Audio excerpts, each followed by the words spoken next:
மக்களே, உலகத்தோட power balance மொத்தமா தலைகீழா மாறப்போகுதுன்னு சொன்னா நம்புவீங்களா? உலகத்தையே தன் விரல் நுனியில வச்சிருந்த அமெரிக்கா இன்னைக்கு ஒரு குட்டி நாட்டுக்கு முன்னாடி மண்டிட்டு நிக்குதுன்னு சொன்னா உங்களால ஜீரணிக்க முடியுதா? ஆமாங்க நண்பர்களே, கடந்த 100 நாட்கள்ல உலக அரசியல் மேடையில நடந்திருக்க அதிர்ச்சியான சம்பவங்களை நீங்க கேட்டா அப்படியே உறைஞ்சு போயிருவீங்க. வல்லரசு அமெரிக்காவோட சூரியன் மறைய தொடங்கிடுச்சா? ஈரான் முன்னாடி டொனால்ட் ட்ரம்ப் நிஜமாவே சரணாகதி அடைஞ்சிட்டாரா? இந்த மர்மமான ஒப்பந்தத்துக்கு பின்னால இருக்கிற நிஜமான சதி என்ன? இதுக்கப்புறம் உலகத்துல அமைதி நிலவ போகுதா இல்ல உலக போரோட ஆரம்பமா? எல்லாத்தையும் அக்குவேர் ஆணிவேரா பார்க்க போறோம். வீடியோவை ஸ்கிப் பண்ணாம கடைசி வரைக்கும் பாருங்க. முதல்ல கடந்த பிப்ரவரி 2026 நிலைமையை கொஞ்சம் நினைச்சு பாருங்க மக்களே. அப்போ இந்த ஸ்டேட் ஆஃப் ஹார்மோஸ் கடல் வழியா யார் வேணாலும் போலாம் வரலாம், எந்த ஒரு தடையும் இல்லை, காசும் கொடுக்க தேவையில்லை. எந்த ஒரு தடையும் இல்லை, காசும் கொடுக்க தேவையில்லை, டோல்பீஸும் கிடையாது. ஈரான் கூட அணுசக்தி விஷயத்துல ரொம்ப நெகிழ்வா சர்வதேச சமூகத்தோட அமைதியா பேச்சுவார்த்தை நடத்திட்டு தான் இருந்தானுங்க. ஆனா அந்த ஈரான் மேல பல வருஷமா கொடூரமான பொருளாதார தடைகளை விதிச்சு அவங்களோட வெளிநாட்டு பணத்தை எல்லாம் முடக்கி வச்சிருந்தாங்க. இன்னொரு பக்கம் பார்த்தா இந்த வளைகுடா நாடுகள் எல்லாம் அல்லல்ல குறையாத பணத்தோட பயங்கரமான வளர்ச்சியை கண்டுட்டு இருந்தாங்க. அப்போதெல்லாம் இந்த அமெரிக்கா மற்றும் இஸ்ரேல் கூட்டணியை வீழ்த்துறதுங்கிறது யாராலையும் நினைச்சு கூட பார்க்க முடியாத ஒரு விஷயமா இருந்துச்சு. ஆனா இப்போ ஜூன் 2026 வந்த உடனே நிலைமை எப்படி தலைகீழா மாறி இருக்குன்னு பாருங்க. இன்னைக்கு அந்த ஸ்டேட் ஆஃப் ஹார்மோஸ் மொத்தமா ஈரானோட தயவுல தான் இயங்கிட்டு இருக்கு. அணுசக்தி விஷயத்துல அந்த ஈரான் பயபுள்ள இன்னைக்கு சர்வதேச சமூகத்துக்கு முன்னாடி கையை கட்டிக்கிட்டு நிக்கல, மாறாக தன்னோட நிபந்தனைகளை திமிராக முன்வைக்குது. ஈரானோட முடக்கப்பட்ட சர்வதேச சொத்துக்கள் எல்லாத்தையும் இப்போ ரிலீஸ் பண்ணிட்டு இருக்காங்க. அவங்க மேல இருந்த பொருளாதார தடைகளை எல்லாம் ஒவ்வொன்னா நீக்கிட்டு இருக்காங்க. அது மட்டும் இல்லாம ஒரு இழப்பீட்டு நிதி மூலமா ஈரானுக்கு $300 பில்லியன் பணத்தை கொடுக்க போறதா பேச்சுவார்த்தை போயிட்டு இருக்கு நண்பர்களே. இதனால அமெரிக்காவோட அந்த உலகளாவிய ஆதிக்கம் மொத்தமா காலி. இஸ்ரேலோட முகமூடி உலக அரங்குல கிழிஞ்சு தொங்குது. கடந்த 100 நாட்கள்ல நாம உலகமே மாறுறத நம்ம கண்ணால பார்த்துட்டு இருக்கோம். உலகத்தோட பவர் பேலன்ஸ் எப்படி ஷிஃப்ட் ஆகுது பாருங்க.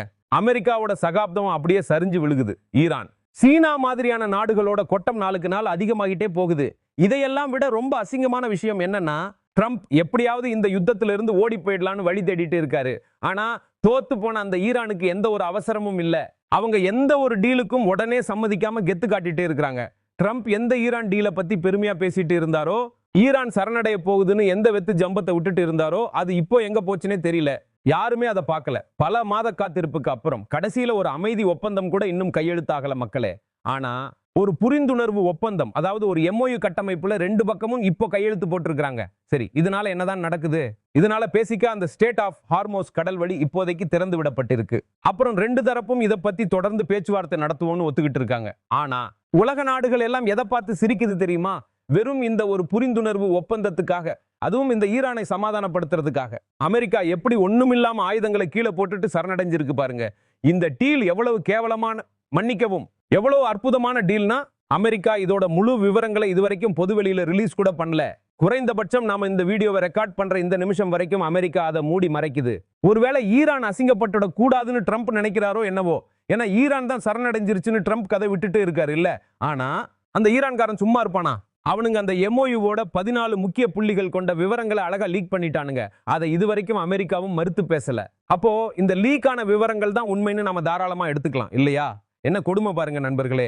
இந்த MOUல என்ன இருக்கு, என்ன இல்லைங்கிறது தான் நீங்க பெரிய கூத்து.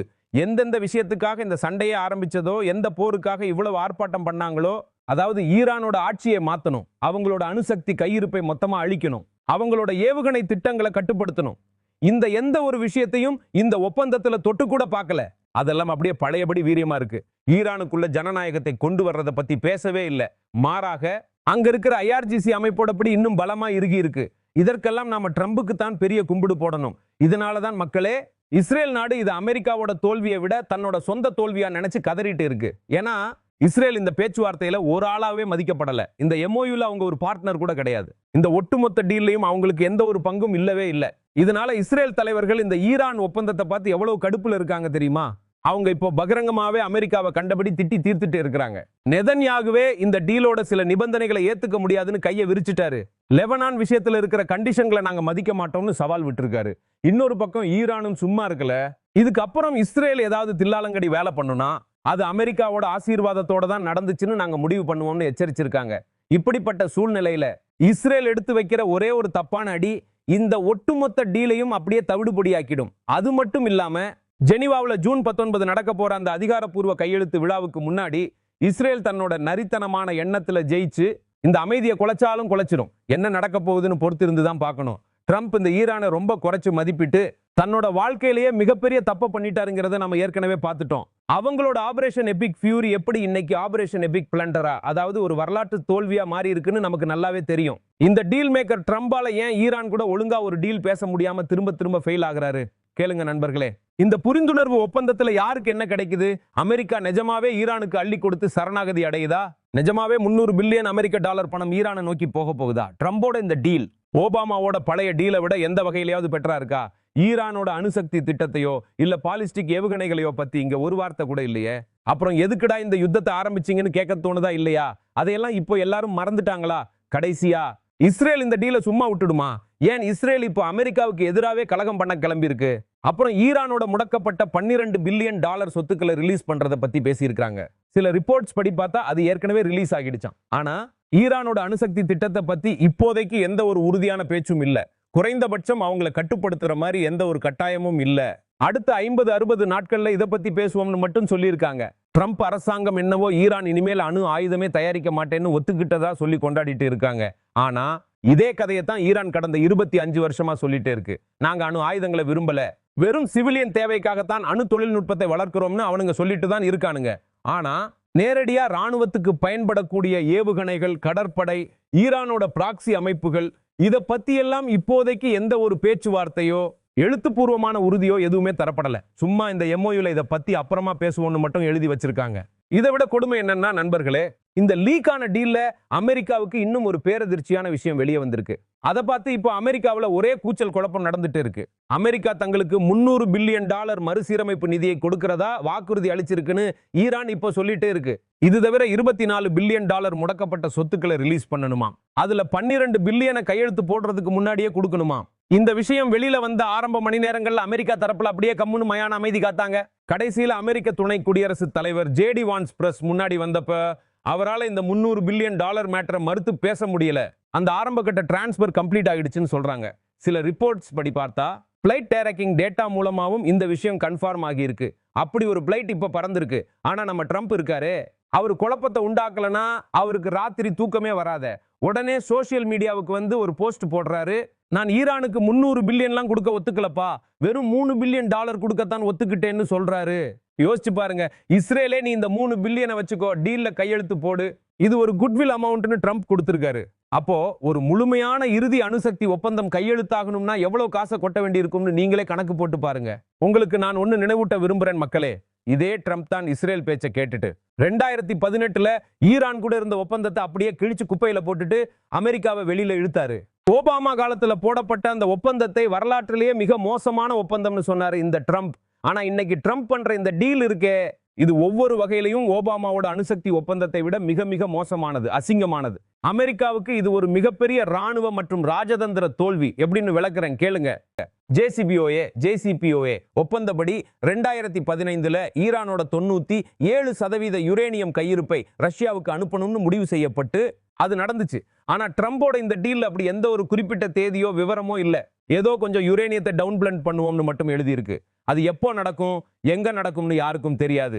ஆனா அது ஈரானோட மண்ணுல, ஈரானோட கட்டுப்பாட்டுல தான் நடக்கும். அப்புறம் அந்த பழைய ஒப்பந்தத்துல ஐஏஏ அதிகாரிகள் வந்து அணுக்கடி சோதனை நடத்துறதுக்கான தெளிவான விதிமுறை இருந்துச்சு. ஆனா ட்ரம்போட இந்த புதிய டீல்ல ஈரான் தன்னோட வாக்குறுதியை ஒழுங்கா காப்பாத்துதா இல்லையான்னு தெரிஞ்சுக்க எந்த ஒரு வழியுமே இல்ல. நாங்க சோதனை நடக்கும்னு நம்புறோம்னு மட்டும் மொட்டையா சொல்றாங்க. துணை குடியரசுத் தலைவர் பேசுறத நீங்களே கேளுங்க. நாங்க எப்ப வேணாலும் எங்க வேணாலும் இன்ஸ்பெக்ட் பண்ணுவோம்னு பேசுறாரு. ஆனா கடந்த 24 மணி நேரமா அமெரிக்க நிர்வாகத்திலிருந்து வர்ற ஒரே வார்த்தை என்னன்னா, அவங்க நம்புறாங்களாம் ஈரான் அவங்க பேச்சை கேட்கும்னு நம்புறாங்களாம், அதுக்கப்புறம் அமெரிக்கா ஜெயிக்கும்னு நம்புறாங்களாம். என்ன ஒரு காமெடி பாருங்க. ட்ரம்ப் இப்போ எதை வச்சு வெற்றின்னு காட்டிட்டே இருக்காரு தெரியுமா? ஈரான் அணு ஆயுதம் தயாரிக்க மாட்டேன்னு எழுத்துப்பூர்வமா கொடுத்திருக்கான். இந்த எழுத்துப்பூர்வமான வாக்குறுதியை அவனுங்க 1968லயே அணு ஆயுத பரவல் தடை ஒப்பந்தத்துல கையெழுத்து போடும்போதே கொடுத்துட்டானுங்க. அது மட்டும் இல்லாம அவங்களோட புதிய ஆட்சியில ஆயுதுல்லா அலி கமேனியும் அணு ஆயுதம் தயாரிக்க கூடாதுன்னு ஃபத்வாலாம் போட்டிருக்காரு. அப்படி இருக்கப்போ இதுல ட்ரம்ப் என்ன புதுசா கண்டுகிட்டாருன்னு இவ்வளவு சீன் போடுறாருன்னு தெரியல. அதுவும் ட்ரம்ப் சொன்ன எந்த ஒரு அஜெண்டாவும் இந்த எம்ஓயூல நிறைவேறாத பட்சத்துல இவர் எதை கொண்டாடுறாரு? பிப்ரவரி 28ல ஆரம்ப கட்ட தாக்குதல் நடந்த சில மணி நேரங்கள்ல ட்ரம்ப் ஒரு வீடியோ மெசேஜ் ரிலீஸ் பண்ணி சில இலக்குகளை சொன்னாரு. அதுல முதலாவது ஈரானோட ஆட்சியை மாத்துறது. இப்போ இவ்வளவு நாள் கழிச்சு ஆட்சியை மாத்த முடியல. உடனே நான் எப்போ அப்படி சொன்னேன்னு ட்ரம்ப் அப்படியே பிளேட்டை மாத்துறாரு. நரிக்கு திராட்சை பழம் கிடைக்கலன்னா புளிக்கும்னு சொல்ற கதை தான் இது. ட்ரம்போட 2வது இலக்கு என்னன்னா ஈரானோட ஏவுகணைகள் மற்றும் கடற்படை திறனை மொத்தமா அழிக்கிறது. ஆனா இப்போ வெளியில வந்திருக்க டீல்ல ஏவுகணை விஷயத்துல அடுத்த கட்ட பேச்சுவார்த்தையில தான் இதை பத்தி பேசுவோம்னு சொல்லியிருக்காங்க.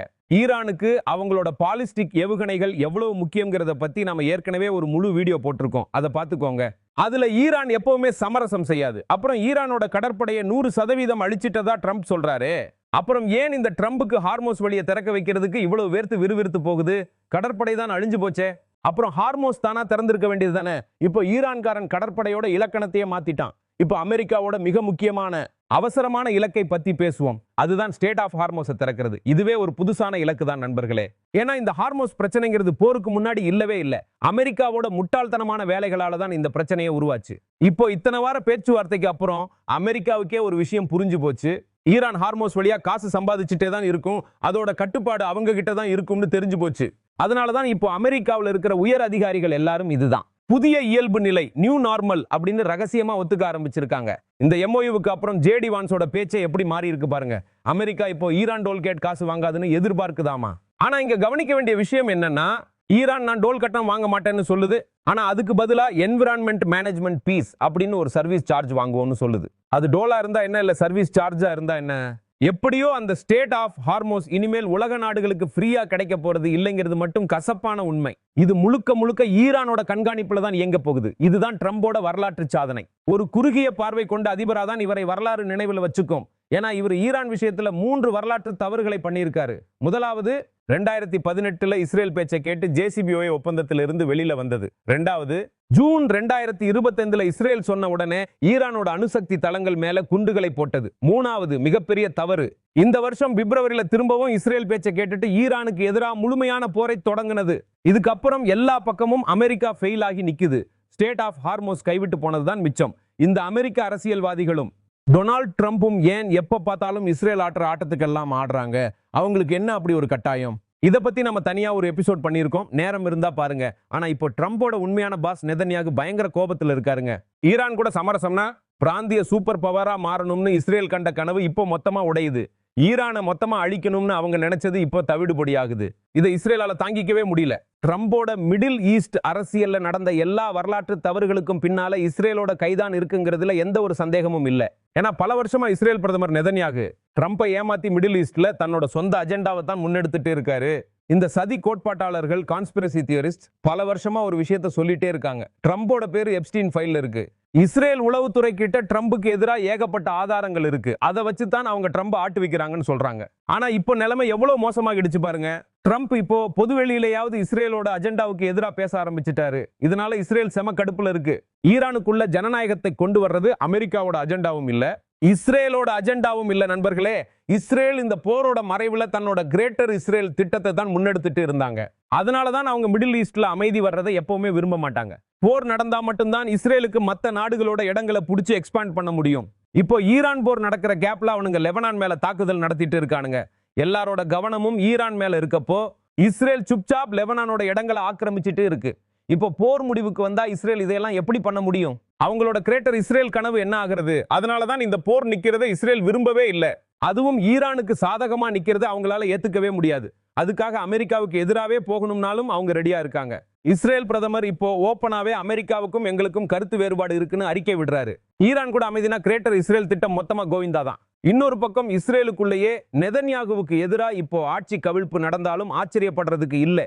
அதனால தன்னோட இமேஜை காப்பாத்திக்கிறதுக்காக நெதன்யாகு இப்போ லெபனானோட சில பகுதியை இகளை பெர்மனண்டா ஆக்கிரமிக்க போறதா பேசிட்டே இருக்காரு.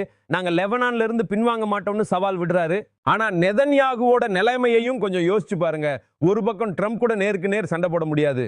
ஏன்னா அமெரிக்காவோட சப்போர்ட் வேணும், ஆயுதம் வேணும், பணம் வேணும். அமெரிக்கா இல்லைன்னா இஸ்ரேல் 2 நாள் கூட தாங்காது. ஆனா இன்னொரு பக்கம் அவரோட சொந்த நாட்டில் இருக்கிற தீவிரவாத அமைச்சர்கள் இந்த டீலை ஏத்துக்க முடியாதுன்னு குதிக்கிறாங்க. நாங்க அமெரிக்காவோட வளர்ப்பு நாய் இல்லைன்னு பேசுறாங்க. அமெரிக்காவிலையும் ட்ரம்புக்கு இருந்த கொஞ்சம் நஞ்சம் சப்போர்ட்டும் இந்த போரால காலி ஆயிடுச்சு. போன வாரம் நிலைமை எவ்வளவு மோசமாயிடுச்சுன்னா ட்ரம்ப் நெதன்யாகுவுக்கு போன் பண்ணி நீ என்ன லூசா, யூ ஆர் கிரேசி அப்படின்னே கேட்டுட்டாரு. ஏன்னா நெதன்யாகு ட்ரம்ப் பேச்ச கேட்காம தொடர்ந்து லெபனான் மேல குண்டு போட்டுட்டே இருந்தாரு. பொது வெளியிலையும் ட்ரம்ப் நெதன்யாகுவே ஒரு கஷ்டமான ஆளுன்னு சொல்லியிருக்காரு. ஆனா இஸ்ரேல் தலைவர்கள் ட்ரம்புக்கு நன்றி சொல்றதை விட்டுட்டு வன்மத்தை கக்கிட்டு இருக்காங்க. ஏன்னா இந்த டீல் இஸ்ரேலுக்கு எதிரானதுன்னு அவங்க நினைக்கிறாங்க.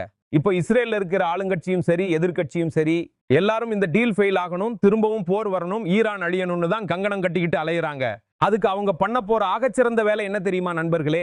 லெபனான்ல இருக்கிற ஹெஸ்புல்லா அமைப்பை வம்புக்கு இழுக்கிறது, அவங்க மேல குண்டுகளை வீசுறது. அப்ப ஈரான் அவங்கள காப்பாத்த வரும். உடனே இஸ்ரேலுக்கு போர் செய்ய ஒரு சான்ஸ் கிடைச்சிடும். இந்த ஒரே ஒரு வழி மூலமா தான் நெதன்யாகுவால தன்னோட பதவியையும் மானத்தையும் காப்பாத்திக்க முடியும். அதனாலதான் இந்த புரிந்துணர்வு ஒப்பந்தம் அனௌன்ஸ் ஆகிறதுக்கு சில நிமிடங்களுக்கு முன்னாடி அவனுங்க பெய்ரூட் மேல பயங்கரமான தாக்குதல் நடத்தினாங்க.